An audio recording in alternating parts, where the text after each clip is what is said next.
Bonjour à tous et bienvenue dans cette nouvelle vidéo du trading.fr. Nous allons faire le point sur les 5 choses qu'il faudra retenir dans la semaine à venir et encore aujourd'hui. D'ici là, n'oubliez pas d'aller jeter un œil sur le travail de Jonathan comme d'habitude en salle de trading. Et nous, on se retrouve tout de suite pour faire le point sur ces 5 fameuses choses.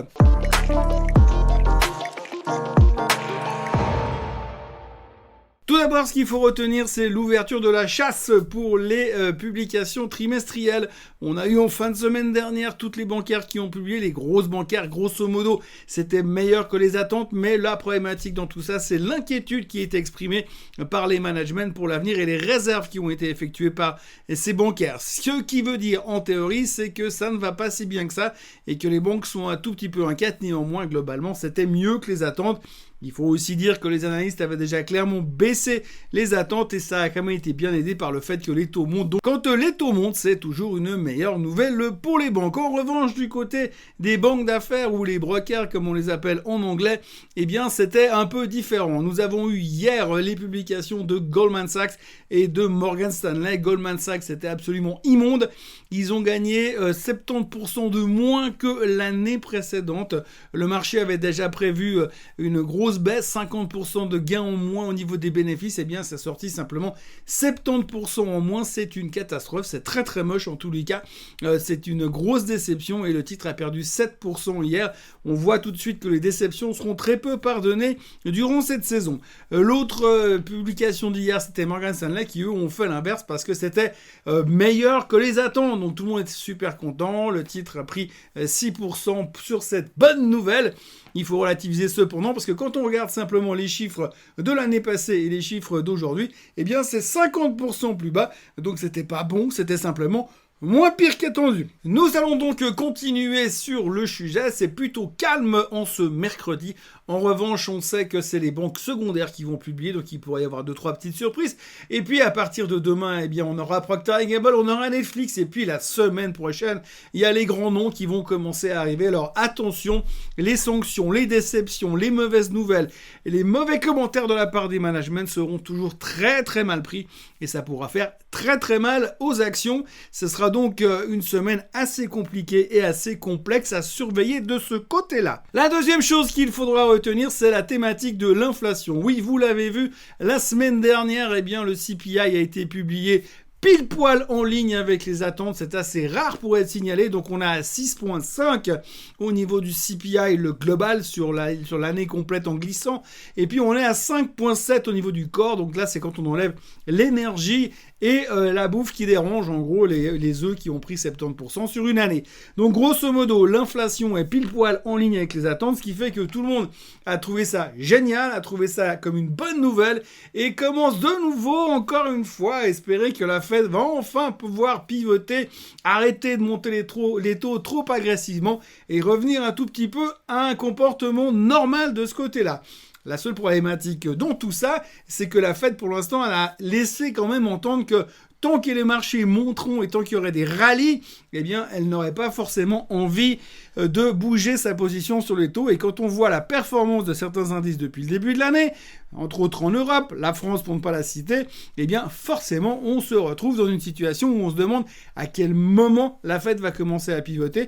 Néanmoins, ce qu'il faudra retenir, c'est que 96% des analystes, des stratégistes, des économistes s'attendent à que la Fed ne monte les taux que de 0,25 lors du prochain meeting du 31 janvier. La troisième chose qu'il faudra retenir en ce mercredi 18 janvier, eh bien, c'est le fait qu'on a une avalanche de chiffres économiques qui vont nous tomber dessus.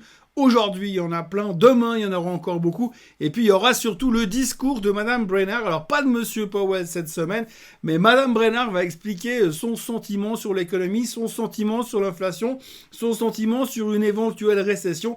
Et on sait toujours que quand une personne importante de la Fed, comme Madame Brainard, qui est la numéro 2 de la Fed, vient parler, eh bien, ça peut toujours donner un petit peu de volatilité. Et comme on voit quand même que les marchés sont quand même globalement surachetés et qu'on arrive un peu dans des zones de résistance, eh bien, on peut se demander si ceci n'entraînerait pas cela et que finalement, il n'y aurait pas quelques prises de profit. Et puisque je rappelle quand même que les objectifs de performance annuelle sur les indices se tournaient autour de 5 à 10% sur l'année et que dans certains endroits, la France, pour pas la citer de nouveau, eh bien, on a fait la performance annuelle attendue pour toute l'année en l'espace de 18 jours.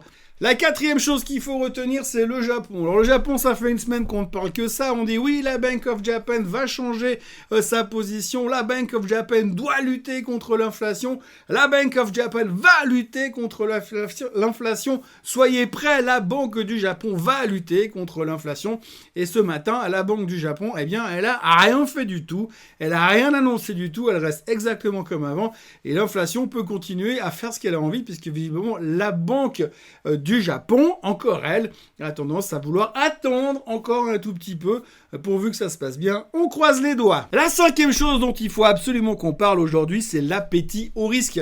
Oui, l'appétit au risque est un signe comme quoi les gens sont prêts à prendre plus de risques, tout simplement. On l'a vu tout simplement dans ce début d'année avec la performance du Bitcoin qui vient de prendre 30% depuis le début de l'année, mais pas que, puisque de l'autre côté, vous voyez que la tech est en train de retrouver des couleurs. Le Nasdaq est à près de 5% de performance.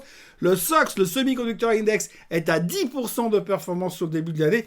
On voit donc que les gens sont prêts à prendre un pari en se disant « il va se passer quelque chose ».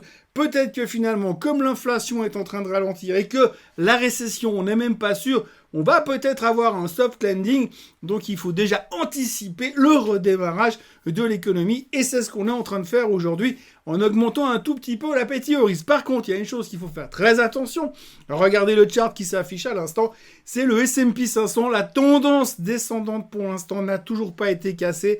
Attention à ces 4000 points. Il faudrait vraiment qu'on passe en dessus pour pouvoir commencer à dire qu'effectivement tout le monde y croit et qu'on est peut-être prêt à repartir et quelque part à la hausse. Et quand je dis repartir quelque part à la hausse, c'est sur une durée un peu constante et pas simplement sur les 3 premières semaines de l'année.